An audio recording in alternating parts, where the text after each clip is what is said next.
रश्मि जी, राधा राधा। महाराज जी आपके चरणों में कोटि कोटि प्रणाम। महाराज जी, जब जीवन में बहुत परेशानी और दुख घेरे हुए हैं और हर संभव प्रयास के बाद भी नहीं निकल पा रहे हैं, ऐसे में कैसे धैर्य बनाएं, कैसे धीरज? ऐसा मत सोचो कि हम दुखों से निपट ही नहीं सकते। हाँ, नाम जप नहीं है, भगवद आश्रय नहीं है तो पक्का आप नहीं निपट सकते, आप डूब जाओगे दुखों में। अगर भगवान का नाम है, भगवान का आश्रय है तो हर दुख से निपटने की सामर्थ्य है, पक्की बात समझ लीजिए। अब आजकल लोगों को विश्वास होता है ये छूछा वाली बातों में, नहीं होता है, थोड़ी राख दे दे चाहे चूल्हे की दे दे आप खुशी हो जाओगे। हाँ, आप खुशी हो जाओगे कि अब तो हम निरोग हो गए।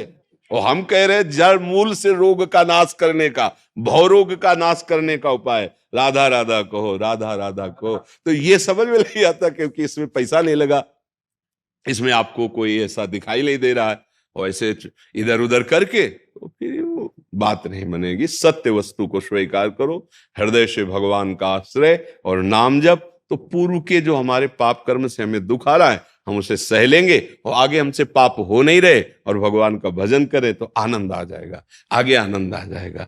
अभी अभी देखो, हम लोग अपने शरीर को मैं मान रहे हैं, शरीर सुख सुविधाओं को ही सुख मान रहे हैं, अपने को कर्ता भोक्ता मान रहे हैं, तो फिर अवश्य में भोक्तव्यम कृतम कर्म शुभाशुभम। और जब प्रभु के ऊपर समर्पित हो जाया जाता है, देखो प्रभु इतना प्यार करते हैं। हम पीछे वाले में बताया था, अगर माँ की गोद में सर रख देना और दुलार करती तो आधा कष्ट तो उसके दुलार से चला जाता है, नहीं चला जाता, और कोई बात नहीं, ऐसे जब तो ऐसा लगता है कोई मेरा है।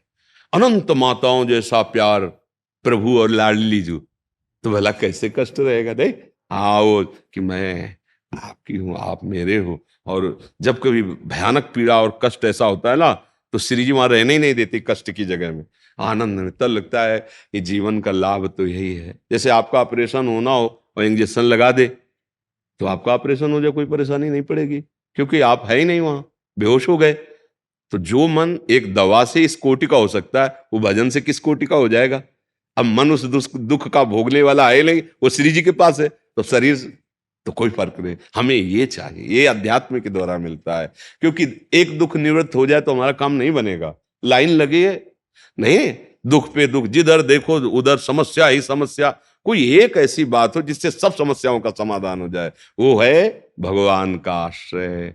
जैसे मछली को समुद्र में छोड़ दो ना, आनंद मगन हो गई, तो सुखी बीन जिमि नीर अगाधा तिमि हरि शरण न एको बाधा। भगवान की शरण में हरि स्मृति सर्व विपद विमोक्षणम, भगवान का नाम और सहो। भगवान अवतार लिए तो लीला में देखा कि दुख वाली बातें हुई कि नहीं, साक्षात देवताओं से प्रकट हो रहे पांडव जन, कितना कष्ट पा रहे। संसार दुखमय है भाई, अगर दुख मिल रहा चुपचाप सहो, नाम जप करो, आगे बन जाए। अब हमको ऐसी कोई गंदी योनि न मिले, ऐसी जगह जन्म न हो जहां हम भारी कष्ट उठाएं। अब हम अगर जन्मे भी तो ऐसे बुद्धिमान मनुष्य के रूप में जन्मे कि लोगों का कल्याण हो, लोगों का मंगल हो, और हम स्वयं आनंदित हो, और नहीं अपने भगवान के पास चले जाएं। दो में एक बात हो, अगर जन्म हो तो ऐसा हो जो समाज को प्रकाशित और सुख देने वाला हो, भगवत भजन में लगे और जगत का मंगल, माता पिता परिवार सबको सुख प्रदान करने वाला हो। अब ऐसा राक्षसी जीवन तो नहीं होना चाहिए, माता पिता को दुख, समाज को दुख, हिंसा वृत्ति के द्वारा, व्यभिचार वृत्ति के द्वारा दूसरों को दुख, ये तो ऐसा जीवन तो ना हो तो अच्छा है। तो अपने को अब सुधार करना है, भगवान की शरण में होकर नाम जप करते हुए हमें उन्नतिशील होना है। जहां आ गए इससे नीचे न गिरे, मनुष्य योनि से, और आगे बढ़े, भगवदानंद की तरफ बढ़े।